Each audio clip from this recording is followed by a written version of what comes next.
it's weird to frame the border thing as like only an additional thing for new laws. Like we know for a fact there's going to be additional border agents. We know for a fact there's going to be additional funding. Additional judges. Additional judges. So remain in Mexico was Trump's signature policy. It was. Okay, so it means you remain in Mexico as your case is adjudicated. Yeah. Right now, do you know if remain in Mexico is still the law of the land? It's not. It is not. Actually, so that's just you have no reason. I'm not going to hold you responsible for this. Okay.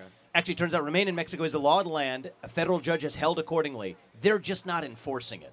So Donald Trump and the Republican position, I share this, is if you're not going to enforce the laws as they exist, there's no point in actually passing new laws. The first step we need to do is enforce the laws as they exist right now. And back to the broader point about Kamala Harris versus Donald Trump. I'm just going to give you some hard facts. Okay.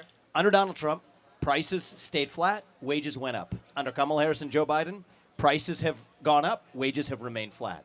Under Donald Trump, in 2019, we hit the all-time low for illegal entries into this country. Under Kamala Harris and Joe Biden, the last 4 years, we've had the largest number of illegal entrants into this country over a 3-year time span in American history. Under Donald Trump, we were not in major conflicts in Russia, Ukraine, or the Middle East. Under Kamala Harris and Joe Biden, we are closer to World War III than we've ever been in our lifetime.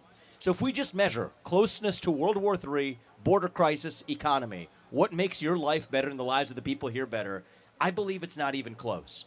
When you think about it, you could have the debates about democracy all you want. I think censorship is the greatest threat to democracy, and we've seen greater form of censorship in the last 3 years than we've seen any other time in my lifetime. But on the issues of what's going to make the lives of the people here better, I think it's not even close, and that's why I'd encourage you to ask yourself, who's going to make your life better in the next 4 years? I think Donald Trump's the answer to that question.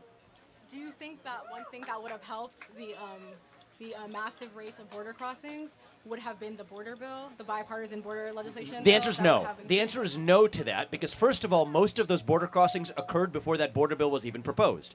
What would have helped was actually enforcing the laws as they exist, re-implement Remain in Mexico, complete the actual construction of the border wall, and then stop funding federal sanctuary cities where our own taxpayer money is creating the incentives for those illegal migrants to cross. Yeah, that didn't happen under Trump. It's happening under Biden and Harris. I don't mean to interrupt, but super quick. The border bill would have said it was permissible to have 5,000 people crossing the border a day. It's correct. It's in the language of the bill. It was saying 5,000 people. At the point at which 5,000 Yeah, people so if it's- crossed, they would have shut down the border. Right, so if it's 4,999, you don't shut down the border?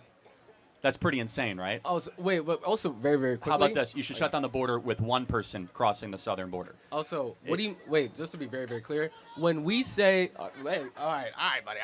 When we say crossing, right, we understand that most of the immigration that's coming in right now is not just randomly borders crossing people. It's usually asylum seekers, right? Well, no, it's actually cartel-smuggled, cartel-sponsored, fraudulent asylum claims. I encourage you to go down to the border and see it yourself. The cartel will take someone from any, what Pakistan, India, 135 countries. They'll quote-unquote claim asylum after they pay the cartel $10,000.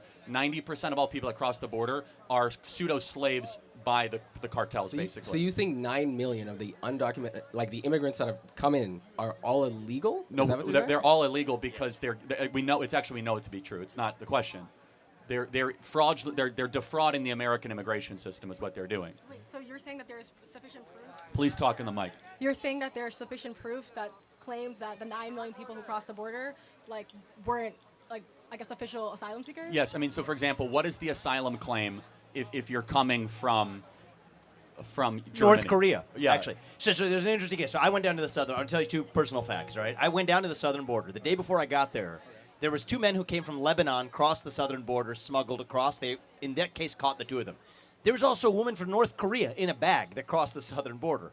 What's interesting about that is North Korea is a country from whom you can actually seek refugee status in the United States, yet she chose not to do it and cross illegally. Is that an illegal border crossing when you lie to a Border Patrol agent? When you do it, the answer is yes.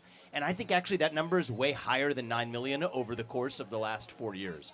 And the other thing I'll just sort of personally lay out for you, I don't have any financial interest in this, but I'm laying out because I did it this year because it is meaningful.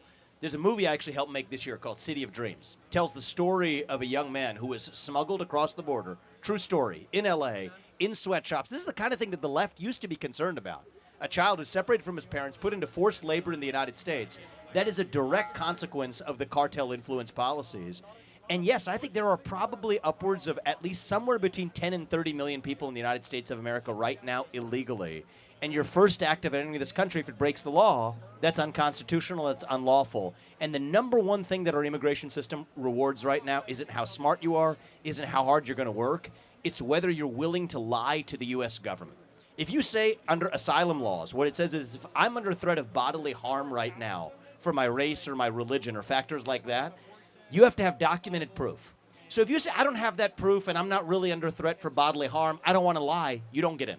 But if you're willing to lie, you check that box on the CBP One app or otherwise, you get in. So right now, our immigration system literally selects for the people who are most willing to lie to the U.S. government to get in. And that's why it's no surprise that the people whose first act of entering the country breaks the law often continue to break the law while they're already here. I don't think that's racist or xenophobic. I think it's a fact based on who we're actually selecting to come into the country.